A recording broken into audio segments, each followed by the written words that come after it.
Madami tayong gagawing cake for today's video at hindi nyo aakalain na isang tao lang ang umorder ng lahat ng ito. Magandang buhay mga kananay cakes! Na-miss ko mag-voice over. Kamusta naman kayo?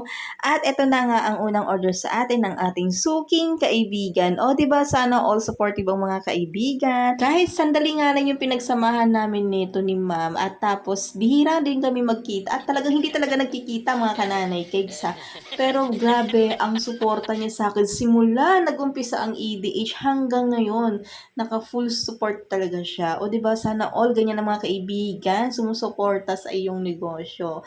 At hindi lang isang beses siya umorder kundi sunod-sunod talaga every month meron siyang order. And then naipon niya itong mga video ng kanyang cakes tapos yung iba doon clips na lang kasi kailangan ko talagang magbura dahil full storage na tayo. Pero need ko rin talaga itong i-voice over. Syempre, kailangan maging updated pa rin yung ating pag-vlog dito sa ating page. Kasi minsan mga kananay cakes, dito talaga ako nakakuha ng mga customers ko. Sa totoo lang, simula na nag-cake vlog ako is lumakas yung benta natin. Hindi naman sobrang lakas, pero mas malakas na siya kumpara dati.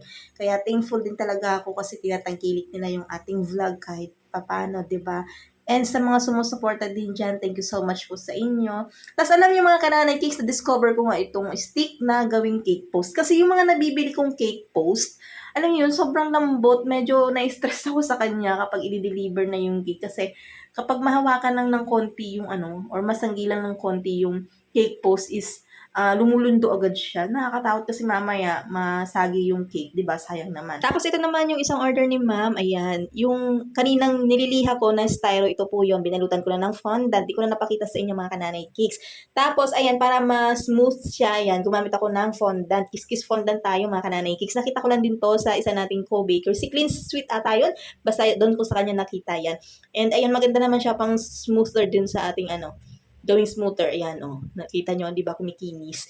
And buti na lang nakita natin yung kanyang video, may natutunan tayo kahit paano. At na-apply natin dito sa ating cake. Tapos, ayan mga kananay cakes, yung color na ito para ma-achieve po siya.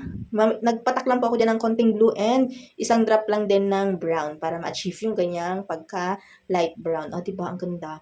Tapos, meron nga palang inspo na binigay sa atin si ma'am. Tapos, yun po yung ginagaya natin. Siyempre, inspo nga eh. Ano ba?